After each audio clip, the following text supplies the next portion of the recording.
اتنی خواتین کو ڈیفرنٹ ٹائمنگز کے اوپر، مختلف اوقات کے اوپر بی بی عورتوں کو تعلیم دیتی تھی.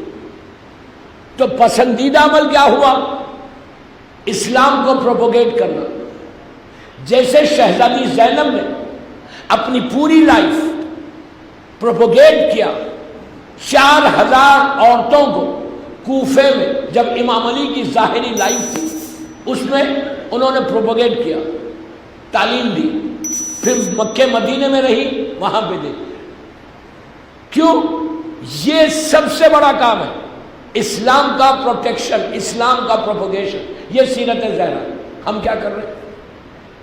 ہم فیس بک کو یوز کرو، فیس بک کو یوز. ابھی میں بول کے آ رہا ایک بات، اب تو میری مجلس علی ٹی وی پہ جا رہی، سب سن رہے، گھروں میں بھی بیٹھ کے سن رہے. تو آج کی تاریخ تم نے کیا کام کیا بی بی زہرا؟ ایک میسیج نہیں بھیجا، ایک سیئنگ نہیں بھیجی. اب آج سے لے کے 3 ربیع الثانی تک یہ پورے 17-18 ڈیز یہ ایام فاطمی کے یہاں پہ مسلسل مجلسیں ہو رہی. آپ بھی گھر میں کریں، آپ بھی مجلس کریں. آج کے بعد ریلیکس ہو کے بیٹھنا نہیں، آج کے بعد بھی غم ہے 3 ربیع الثانی تک. یہ سب سے بڑا غم ہے. اگر تم بی بی زہرا کا غم بناؤ گے، اگر تم بی بی زہرا کا ذکر کرو گے، اپنے گھروں میں بی بی زہرا کی مجلس کو برپا کرو گے، اگر تم اپنے گھروں میں بی بی زہرا کی عزاداری کرو گے نا، تم یقین کرو 1 سال تک تمہارا پورا گھر پروٹیکٹڈ رہے گا ہر بلا اور مصیبت سے.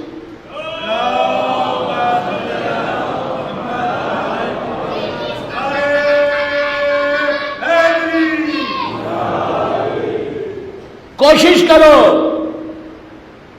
فیس بک پہ جاؤ، واٹس ایپ کے اوپر جاؤ. میں یوتھ کو بول رہا، لڑکے لڑکیوں کو بول رہا کہ تمہارے پاس اسمارٹ فونز ہے، تم ہزاروں میسیجز ادھر سے ادھر کرتے ہو، ہزاروں گروپس میں اپنے میسیجز کو بھیجتے ہو. اگر ریئلی تم نے یہ 18 دن بی بی کے میسیج کو بھیجا اور ایک آدمی بھی سیرات مستقیم پہ آیا تو تم کامیاب ہو گئے. دس از our ڈیوٹی. یہ ہماری ذمہ داری ہے کہ ہم کو بی بی کے لیے کام کرنا ہے. If you don't work for بی بی, if you don't work for Islam, Islam formality کا نام نہیں ہے، اسلام پریکٹیکل ریلیجن. فارملٹی کے لیے ہم کو عزاداری کرنا نہیں ہے، معرفت کے ساتھ عزاداری کرنا. یہ عبادتیں بہت اچھی ہیں، اس لیے کہ بی بی زہرا عبادت کرتی تھی. واجبات پہ عمل کرو، ماشاءاللہ سب کرتے ہیں. مسجد بھری ہوئی ہے، مولا تم کو آباد رکھے. لیکن عبادت کے ساتھ اس مظلومہ کے لیے بھی کوئی کام کرو نا، اس مظلومہ کے بھی پیغام کو پہنچاؤ نا، کہ گھر کے ماحول کو صحیح کرو، گھر کی سراؤنڈنگز کو صحیح کرو، گھر کی باؤنڈری کو صحیح کرو. مارکیٹ میں جا کے پروپوگیٹ مت کرو، مارکیٹ میں جا کے لوگوں کو مت بولو. آج کے دور کا تقاضا کیا ہے؟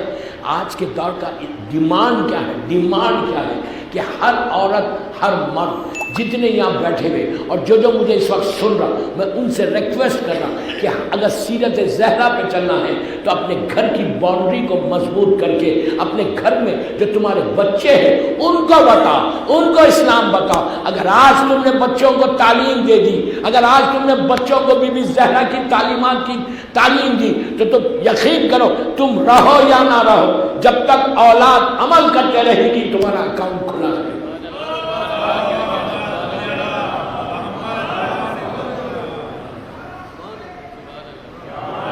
تمہارا اکاؤنٹ کھلا رہے گا. تم بیوی کو بول سکتے، یو کین سے ٹو مادر حسنین کہ بیوی جو آپ کی سیرت تھی اس پہ میں نے عمل کیا. کب تک یہ زندگی گزرے گی؟ کب تک یہ غفلت میں رہو گے؟ کب تک اگنورنس میں رہو گے کہ بس ایک روٹین کی لائف گزر رہی اور میں گزاروں؟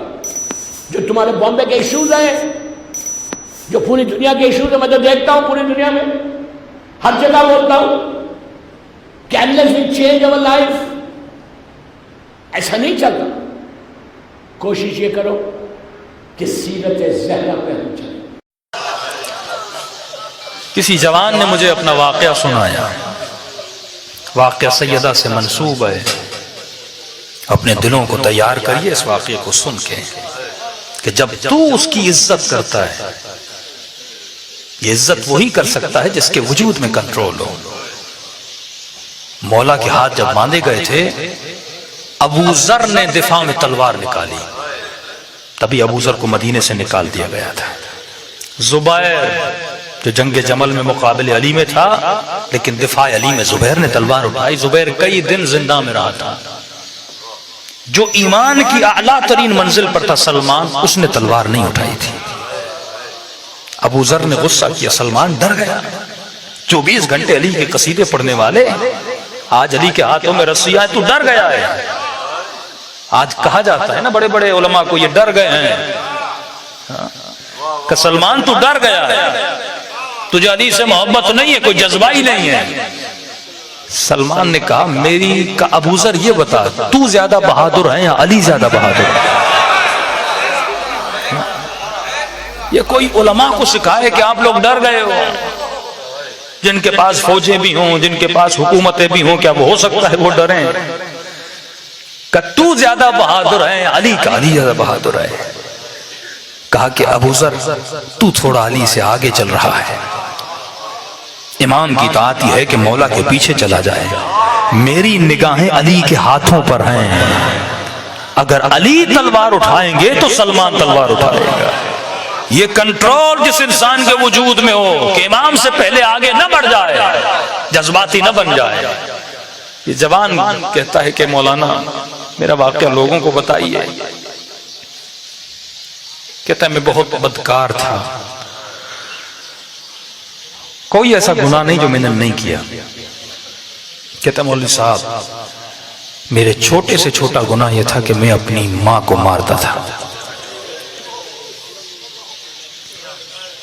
لیکن جب پلٹتے ہو نا وہ سینے سے لگاتے ہیں۔ جب تک زندہ ہو پلٹو، سوچو کہ زندگی میں تم نے کیا کیا۔ یہ 20 30 40 سال کی زندگی، جس جگہ پہ بیٹھے ہو کئی قبریں یہاں موجود ہیں، کبھی یہ بھی زمین کے اوپر تھے لیکن آج زمینوں کے اندر رہے ہیں۔ کرتے وہی ہو جو یہاں پہ کما کر جاتے ہو، عقل بنا کے جاتے ہو۔ کہتے ہیں مولانا صاحب محرم کا مہینہ شروع ہو گیا، محرم میں بھی گناہ کرتا تھا، ماں باپ سے جدا کہیں پہ گھر بنایا تھا، وہیں پہ اکیلا رہتا تھا، سنگل زندگی گزر، دوست آتے تھے، سب آتے تھے وہاں پہ، عیش عشرت عیاشیاں۔ کہ 8 محرم کی رات آئی، ایک دوست بھی میرے پاس نہیں آیا۔ دوستوں کو فون کیا کیوں نہیں آ رہے؟ اس کا نام رضا تھا۔ کہ کیوں نہیں آ رہے رضا؟ تو کہا کہ رضا محرم کے دن آ گئے، گنہگار ہم بھی ہیں لیکن شرم آتی ہے، ان دنوں میں ہم نہیں آ سکتے۔ کہتا میں بے دین تھا، میں نے کہا کون حسین، کون سا محرم، نہیں آتے تو نہ آؤ۔ میں نے گاڑی نکالی، شہر میں نکل پڑا، جس گلی میں جا رہا ہوں جلوس، جہاں جا رہا ہوں حسین حسین کی صدائیں آ رہی ہیں۔ اتنے میں جو لوگ روڈ پہ کھڑے تھے، کوئی کہتا تھا مجھے آگے اتارو، لوگوں کو بٹھاتا تھا ایسے ہی فری میں آگے لے کر جاتا تھا۔ تھوڑا اور آگے بڑھا، ایک جوان لڑکی روڈ پہ کھڑی تھی، اسے میں نے گاڑی پہ سوار کیا۔ کہاں جانا ہے؟ کہ مجھے آگے اتار دو۔ کجے سے گاڑی میں لے گیا، شیطان سوار ہوا، نیت خراب ہوئی، میں نے گاڑی کو پلٹا اپنے گھر کی طرف۔ فوراً اس خاتون نے کہا کہ کہاں جا رہے ہو؟ مجھے تو یہاں جانا ہے۔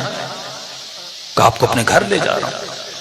وہ سمجھ گئی، کہ اس کا وجود کانپنے لگا، رونے لگی، کہنے لگی تجھے شرم نہیں آتی؟ محرم کا مہینہ ہے، مجھ سے شرم نہیں کرتے، حسین سے شرم کرو۔ کہ اس نے کہا لیکن میرے اوپر کوئی فرق نہیں پڑا۔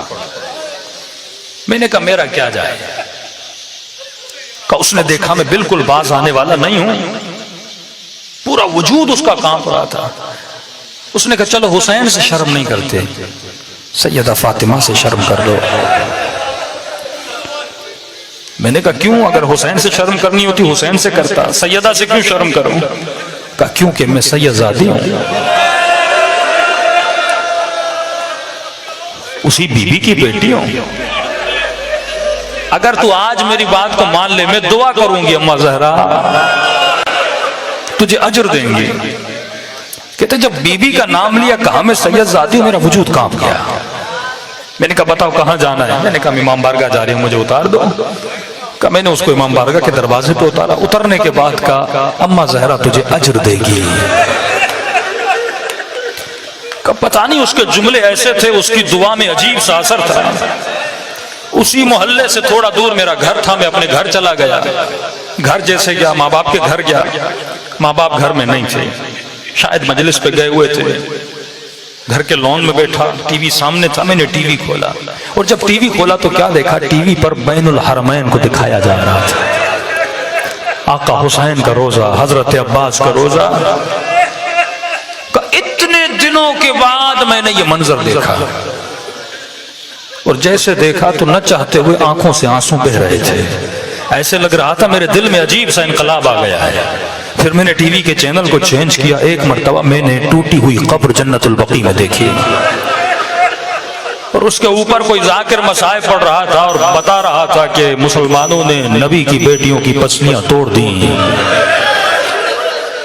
کہا میں اتنا رویا، میں جب رو رہا تھا مجھے اپنے گناہ یاد آ رہے تھے کہ کبھی یہ گناہ کیا، کبھی ماں کو مارا تھا، کبھی باپ کو مارا تھا، اور خدا کو کہہ رہا تھا خدایا تجھے اسی بیوی کا واسطہ مجھے بخش دے، آج کے بعد میں کوئی گناہ نہیں کروں گا۔ عجیب سا انقلاب آ گیا۔